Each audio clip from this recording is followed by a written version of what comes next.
This is Zebra Family Channel, family. I would love to say good morning, good afternoon, and good evening, Dumelang, wherever you are around the world. Have you subscribed in our channel? Please don't forget to like, share, and subscribe. Bravo, bravo, family. When Kali Kriel said that apartheid was not a crime against humanity. We're going to be talking to him here on News 24 to find out why exactly are you rewriting history. The United Nations declared the apartheid system a crime against humanity. You came on this week and you said this was not the case. Yes, thank you for the opportunity, ma'am. Firstly, I just want to say there's no effort from AFRIFORUM side to rewrite history. I think what happened, unfortunately, there was a tweet that quoted one specific passage and did not give the context of what I said. So I will gladly give the context. Go for it. AFRIFORUM believes in the concept of mutual recognition and respect among people. We believe that people's dignity should be respected, and in our minds there's no doubt that people's dignity were infringed upon during the apartheid system. So people trying to call us all names that we are in denial and so forth, that is definitely not the case. What I said, and I said specifically we don't see it as a crime against humanity, the context for that is in 1973, the fact was before the UN, and it was during the Cold War era. What then happened, the United States ambassador said, even though they don't agree with the apartheid system, they said that it should not be seen in the same light as what we saw under communism, where 100 million people were killed under those systems, what we saw in Germany, where there was 6 million people sent by Hitler into the gas chambers, and what that was the context on that. What we are all in favor of is to say, let's be frank about history and speak openly about that. You're quoting the American ambassador, Yes. but you're not quoting everybody else that was within the United Nations leading to that declaration. I mean, why are you being selective on this part? The context also of that is specifically the motion was driven by the communist bloc, especially the USSR, and they had a communist system, and we know what atrocities happened with Lenin and so forth. So that motion was supported by people that were dictators and so forth. And that is a historical fact. And also the other fact is, if you normally see after what is classified as a crime against humanity, Nuremberg-style prosecutions, as we saw with the Nazis and so forth. But we did not see that in South Africa. If it was today, it would be a different case, because you now have the Rome Statute that came into power in the early 2000s and so forth. Mr. Kriel, I hear you on that, and South Africans chose the Truth and Reconciliation Commission, emphasizing on reconciliation and perhaps not the prosecutions. And I think a lot of people are saying right now, perhaps that was not the right way. We should have actually prosecuted. But I just want to say, as a matter of principle, if you are describing something that is a crime against humanity, it is when you have an institutionalized regime that is very systematic in oppressing a certain racial group. And that is what happened with South Africa. You're also comparing the numbers of deaths. In South Africa, we know that they were not documented as well as what happened with the Jewish massacres or any other of the massacres. Are you saying that because there were less people killed, therefore this does not qualify as a crime against humanity? Or it was a lesser crime? Every person that was killed, it is actually something that we should all mourn. Nobody should lose their lives or their dignity should be infringed upon. We might disagree in terms of the definitions and so forth, and the international law that was in place at that stage.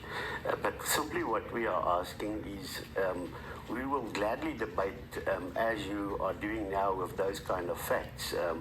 But what is unfortunate, as soon as you try to have some form of a debate, you are immediately branded as a denialist, somebody that does not care for the suffering of black people and so forth. And that is And the best- insensitive, It's because very a lot of sensitive, yeah. South Africans, including myself, are the victims of that apartheid regime. So you can imagine we are still living through the consequences of that institutionalized racist regime.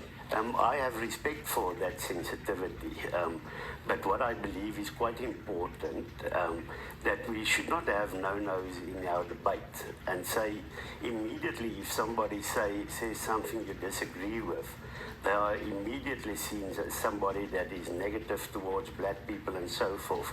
And if you, I want people to judge us on our own actions, not how other people portray us. But also what you say, we should judge you by what you say. I'm just wondering now, is it not hypocritical? On the one hand, you were in the United States, you were claiming that the farm murders are genocide, and people in Rwanda who lived through a genocide where close to 1 million people were actually killed will say, in terms of numbers, you can't call the farm murders genocide. This is actually a criminal element. That is again something that somebody else said about us and not what we said. We never in any place use the term so-called genocide. What we guide ourselves by is an organization called Genocide Watch that said this is not genocide in a sense as we've seen in Rwanda, but they said that there are dangerous signs in terms of people being able to make derogatory statements and calling minorities derogatory things, such as Julius Malema saying, we're not calling for the wholesale slaughter of whites, at least not for now. You have him praising a lion that attacks a farmer. You had the former president saying, well, all the problems in the country started when my forefathers arrived. You have the current president that said at a rally for the election, you have to go and vote, otherwise the Buddha are going to oppress you again. So those are signs that I think are irresponsible. But the fact is, people are saying things that we never said. And I would then say, judge us by what we do. If you go and look, people say we only look at the interests of a certain community. The fact is, we're not ashamed by the fact that we take on issues that are of importance to many Afrikaners, but we like a woman. A woman can do more than one thing at a time. And judge us by what we're doing at the moment. We are in court at the moment on behalf of kids in Kandla that don't get to school from the KwaZulu-Natal Education Department. We're going to court on behalf of a rural kingdom in Limpopo where the land was abused by mining companies. We represent the Dubé family to make sure they get justice with regard to the homicide case, culpable homicide case against Ruzani Zuma. We represent Gabriela Engels. If we fix potholes, there's not a sign saying, only Afrikaners can drive over this. That is something in the interest of all. So there are many things that we do to the benefit of the broader community, and we're proud of that. But unfortunately, the small group of commentators, they put things in our mouths that we don't say, or when we say something with regard to apartheid, they don't give the context. They portray it as if we are saying apartheid was a good system, and we never said that. Okay, I hear you about the work that you are doing where you say it is good, but it is what you are actually saying. I mean, just now this week, there's another issue where Mr. Root basically was calling for academics to be hanged, literally. Again, I call on all people to go and watch that video, what he said. He tried to say that you have certain commentators and academia that are not in touch with the suffering of normal people on grassroots level. But he said quite clearly that we do not call to harm people. So he tried to portray. But when you use a quote, when you know what that quote represents and what it means, how do you turn around and say you were not meaning any harm to academics? No, because he said quite clearly after he spoke, and people should not listen to what people say about the video. They should watch it themselves and decide for themselves. he stated quite categorically that that's not what he meant. That quote, we must look at, it happened in Nazi Germany, where there were academia that did not want to speak openly about the injustices that happened in Nazi Germany. And this person wrote that because those people did not recognize the suffering of normal people on grassroots level. But he said that to portray that, but he never in any instance said that she should be harmed. He actually said totally the opposite.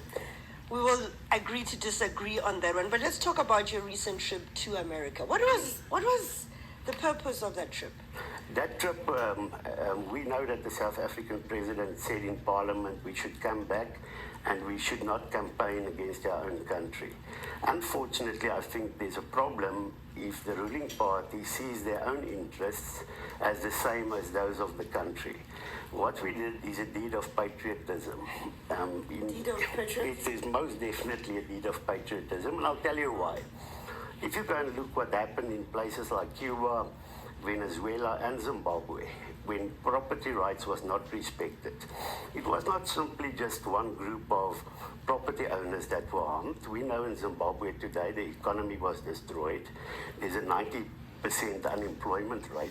So that is to the detriment of a country. So if we go and speak out and say, people, tell the South African government, the ruling party, that this will destroy the economy, we are trying to avert a catastrophe in this country. What catastrophe, Mr. Krill? I mean, we are at the current moment going through a parliamentary process where anybody, yourself, myself, can go and contribute in terms of what we think should happen to Section 25. And we are not even at a point where a decision has been taken. There's even been extensions to the public submissions. I mean, what catastrophe are you talking about? This is alarmist. The catastrophe is that the ruling party in December at their National Congress adopted a policy to expropriate without compensation. The catastrophe is when the country's president says on various platforms, we are going to expropriate land without compensation to give it to our people. Well, the our people is already a worrying issue. Is he not the president of everybody?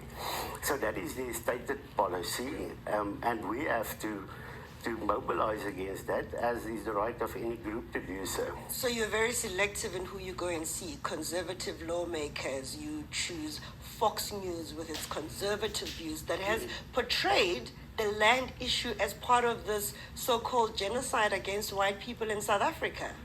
And you did not correct any of those statements that they have made as a media house. What we unfortunately see, you have people like Adam Habib calling us Nazis and then making statements that's not true. He says we spoke to Front National in France and the Alternative for Germany in Germany and so forth, and we spoke to alt-right groups and so forth. We never did that.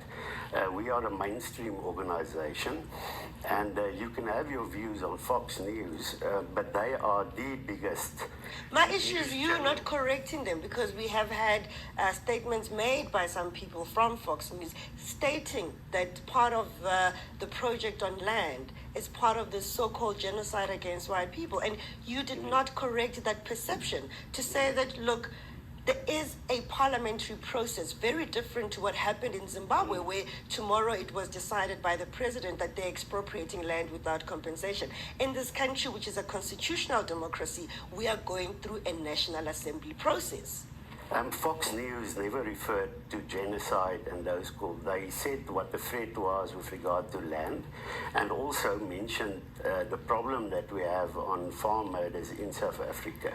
And we believe that is an important message to bring across, because the problem now is people don't react to what we say, they just simply react to who we are. But what we say, farm murders is a real issue. It does not mean we're saying other crime is not a real issue. That is why we have a network of community safety initiatives, more than 100 of them, where all communities are involved in. In Elliot, we work with the Taxi Association and do patrols together with them. So we recognize the broader problem. But if you have a situation where people are tortured, an electric drill being used to drill holes into an elderly woman's feet, or somebody is tortured with a blowtorch, that is something that needs to be addressed. And the problem is people are belittling people that suffer under that, and they don't want that message to come through. Is it not because you have racialized it? And both the issue of land and also the farm murders, because we are a very violent country, and the crime in this country is very violent. So, if land is nationalized, I will also lose my little piece of land that I would probably own as a black person, right?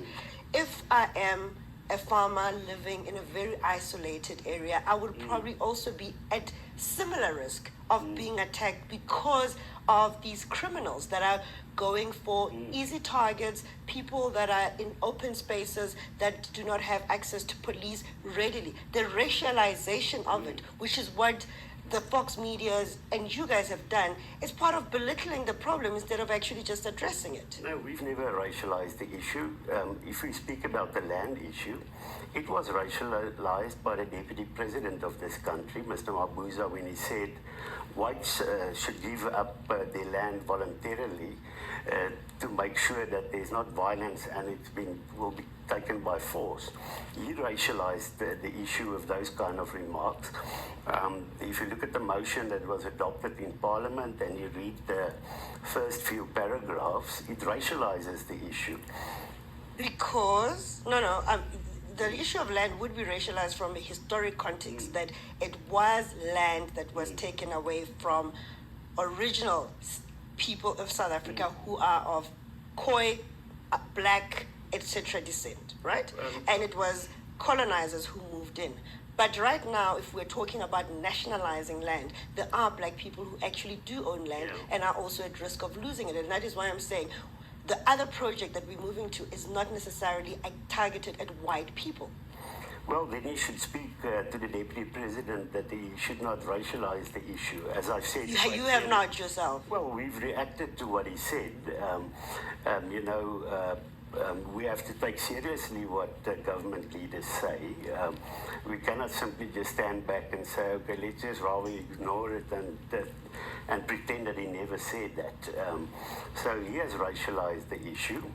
The fact is, in terms of farm murders, in all our documents, also in the book on farm murders that we took to the US, it states that there are also black people that are suffering under this. 30% of people that die in farm murders are black people. So we put the facts on the table. But what we are worried about specifically, we're worried about all murders in the country. But I think the fact that you're having 20% of farm murders, you have where people are tortured and being brutally killed, it's one thing to say, well, you tie somebody up to steal or you kill them to steal, which is bad enough. But if you're going to torture somebody for hours, then there is a very big problem, and that problem is not helped by the fact that people are making minorities a scapegoat and making these so-called anti-Africano, anti-white statements. And that is what we are against. But you do concede that there is no wholesome plan targeted specifically at white farmers. There's not a wholesale murder of people as in what you had in Rwanda, or the gassing of people as you had in Nazi Germany and so forth. And that we state quite clearly. But we said, here are serious dangerous signs. In Rwanda, it started off by people being called so-called cockroaches. And it actually became acceptable in the discourse in the country to make derogatory statements by people or about people, and nobody really took it seriously. And that is why we are saying those same people that criticize us for what we are doing, they should also criticize when Julius Malema says these serious things about people, making statements such as, I don't hate whites, but I specifically just love black people. And those kind of statements. We don't hear Adam Abib or Elmin du Plessis or those handful of people that are actually anti-AFRIFORUM activists portraying themselves as journalists or academia. I don't think they're portraying themselves as academia because they are academics. But I think there has been criticism of Julius Malema as well. I mean, let's be honest, it has been there. Yes. Similarly as it should be against you. Yes, but it is not. It is only a few people that speak out, and it's not a national outburst. And that is our problem. We should not have double standards in the country. We're not afraid of criticism.